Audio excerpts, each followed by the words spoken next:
సంగమం సాక్షిగా సరస్వతి పుష్కరాలు జరుగుతున్న శుభ సందర్భంలో ఈ రోజు నుండి 12 రోజులు జరగబోతున్న ఈ కార్యక్రమాల్లో ఈ రోజు మొదటి రోజు సరస్వతి అమ్మవారి విగ్రహాన్ని ప్రారంభించి పుష్కర స్నానం చేయడానికి ముఖ్య అతిథిగా విచ్చేసినటువంటి సోదరులు మనందరి ముఖ్యమంత్రి మరి తెలంగాణ ప్రజల అభిమాన నాయకుడు మరి సోదరులు రేవంత్ రెడ్డి గారికి, నా తోటి మంత్రులకు, విప్పులకు, శాసన సభ్యులకు, ఇక్కడ విచ్చేసినటువంటి భక్తులకు, ఎస్పీ గారికి, కలెక్టర్ గారికి, ప్రిన్సిపల్ సెక్రటరీ గారికి, కమిషనర్ గారికి మరియు ఇతర అన్ని డిపార్ట్మెంట్ల అధికారులకు, పత్రికా మిత్రులకు మరి ప్రతి ఒక్కరికి కూడా నా హృదయపూర్వక నమస్కారం.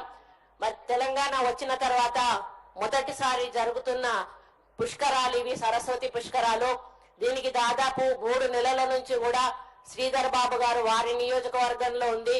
వారు, మా ప్రిన్సిపల్ సెక్రటరీ గారు, మరి మేము 1కి 4 సార్లు రివ్యూ మీటింగులు పెట్టి మరి ఈ పుష్కరాలు చాలా అంగరంగ వైభవంగా జరగాలి, తెలంగాణ ప్రాంతంలో మరి ఈ విధంగా పుష్కరాలు జరుగుతాయా అని ఇతర రాష్ట్రాల వాళ్ళు కూడా మన రాష్ట్రం వైపు చూడాలి అనేటువంటి ఒక ఆలోచనతోటి మరి అందరి అభిప్రాయాలు సేకరించి ముఖ్యమంత్రి గారి ఆదేశాలు కూడా తీసుకొని ఈ రోజు ఈ యొక్క పుష్కరాలు ఈ రోజు మొదలు పెట్టడం జరిగింది.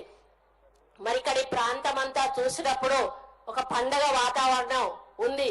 మరి ఎక్కడా లేని విధంగా మొదటిసారి మన తెలంగాణలో ఇంత పెద్ద ఎత్తున ఈ పుష్కరాలు జరుపుకుంటా ఉన్నాం.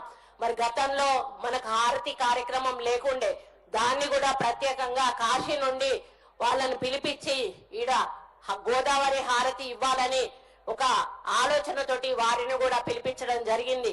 మరి అదే విధంగా వచ్చిన భక్తులు రాత్రి పడుకోవడానికి అనుకూలంగా ఉండడానికి టెంట్ సిటీని కూడా ఏర్పాటు చేయడం జరిగింది.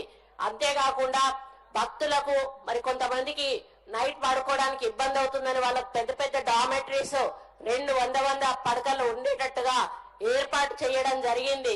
మరి ఎక్కడా కూడా నైట్ టైము చీకటి లేకుండా భక్తులు ఉన్నంత దూరము కూడా వెలుతురు ఉండే విధంగా లైటింగ్ అరేంజ్మెంట్ కూడా చేయడం జరిగింది.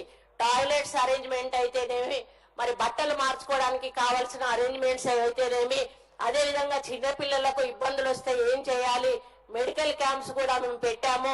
అదే విధంగా అంబులెన్సెస్ ఇక్కడ పెట్టాము. అన్ని రకాలుగా ఒక చిన్న చీమ కుట్టినా కూడా మరి వెంటనే మిమ్మల్ని ఇబ్బంది పెట్టకుండా మళ్ళీ మిమ్మల్ని సంతోషంగా ఇంటికి వెళ్లే విధంగా చేసేదానికి ఈ యొక్క దేవాదాయ శాఖ, ఇతర శాఖలు అందరూ కలిసి ఈ రోజు ఏర్పాట్లు చేశామని చెప్పడానికి నిజంగా గర్వపడతా ఉన్నాను. మరి ఈ రోజు మన ముఖ్యమంత్రి గారు కూడా వారు పదే చెప్తా ఉన్నారు, మనము ఒక పుష్కరం అంటే ఆంధ్ర వైపు ఉన్నటువంటి పుష్కరాలను గుర్తు చేసుకుంటాము, అది కాదు పుష్కరాలంటే తెలంగాణలో కూడా ఈ పుష్కరాలు ఉన్నాయి అని చెప్పి అనుకునే విధంగా మనం చెయ్యాలి అన్నారు. మరి వారి మాట మేరకు ఈ రోజు సరస్వతి పుష్కరాలను ఒక మరి స్థాయిలో ఈ రోజు మేము జరిపించడానికి అన్ని ఏర్పాట్లు చేయడం జరిగింది.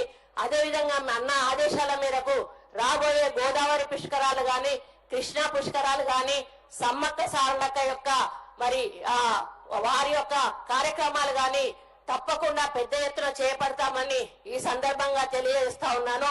మరి ఇదంతా ఒకటైతే మరి ఈ 12 రోజులు జరిగేటువంటి కార్యక్రమం ఇంకొక ఎత్తు. మరి ఇక్కడ ఉన్న అధికారులు చాలా అప్రమత్తంగా ఉండాల్సిన అవసరం ఉన్నది. వచ్చిన భక్తులకు ఎటువంటి చిన్న అసౌకర్యం కూడా కలగకుండా, ఎవరికి చిన్న ఇబ్బంది కూడా కలగకుండా, ఆహారానికి గాని నీళ్లకు గాని మరి ఎండ దెబ్బ తగలకుండా, ముఖ్యంగా ఎండ దెబ్బ విషయంలో చాలా జాగ్రత్తగా ఉండాల్సిన అవసరం ఉన్నదని, డీహైడ్రేషన్ కాకుండా ఉండాల్సిన అవసరం ఉందని ఈ సందర్భంగా నేను తెలియజేస్తా ఉన్నాను.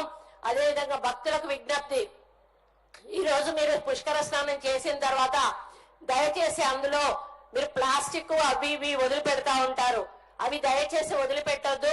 ప్లస్ పుష్కరం జరిగే ఏరియా మొత్తంలో కూడా మీరు ఎక్కడ ఉంటే అక్కడ, అది మీ ఇల్లు అనుకోండి, అక్కడ ఎక్కడ కూడా చెత్త చెదారం దయచేసి పారేయకండి.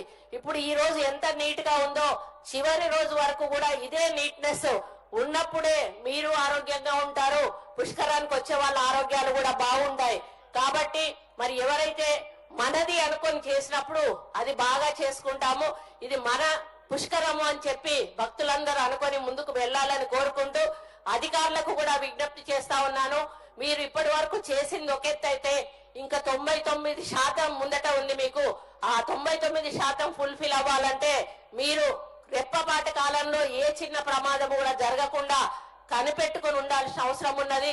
ముఖ్యంగా శానిటేషన్ విషయంలో ప్రత్యేక శ్రద్ధలు తీసుకొని మరి అనారోగ్యానికి గురి కాకుండా వచ్చిన భక్తులు సంతోషంగా వారి యొక్క మొక్కులు చెల్లించుకొని నా పుష్కర స్నానం ఆచరించి మరి ఈ యొక్క గంగా గోదావరి హారతి దర్శించుకొని వారందరూ కూడా సంతోషంగా ఇళ్లకు తిరిగి వెళ్లే విధంగా అధికారులందరూ కూడా సహకరించాలని కోరుకుంటూ మరి అధికారులందరినీ కూడా అభినందిస్తూ, ఎందుకంటే మేము మాట్లాడుకొని మేము డిస్కస్ చేసుకొని మేము తీసుకున్న నిర్ణయాలతో పోల్సిన దాంతో ఎన్నో ఇంతలు ఎక్కువగా ఇక్కడ మీరు అరేంజ్మెంట్స్ చేయడం జరిగింది. మరి దీని విషయంలో అధికారులను అభినందిస్తూ మరి వారికి కృతజ్ఞతలు కూడా తెలియజేసుకుంటూ భక్తులందరికీ కూడా మళ్ళీ ఒకసారి పుష్కర శుభాకాంక్షలు తెలియజేసుకుంటూ సెలవు తీసుకుంటా ఉన్నాను. జై హింద్.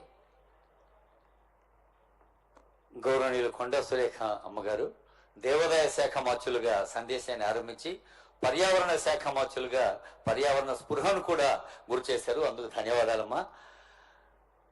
సరస్వతి అంటే భారతి, ఇప్పుడు తెలంగాణ రైతు సంతృప్తి అంటే భూభారతి. ఆనరబుల్ రెవెన్యూ మినిస్టర్ గారి సందేశం.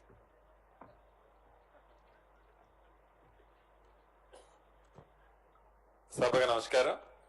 సభాధ్యక్షులు, స్థానిక శాసనసభ్యులు, మా సహచర మంత్రివర్యులు, పెద్దలు, మిత్రులు శ్రీధరబాబు గారికి, ఈ కార్యక్రమానికి ముఖ్య అతిథిగా వచ్చిన మనందరి అభిమాన నాయకులు, పెద్దలు, గౌరవనీయులు రాష్ట్ర ముఖ్యమంత్రి వర్యులు రేవంత్ రెడ్డి గారికి, సహచర మంత్రివర్యులు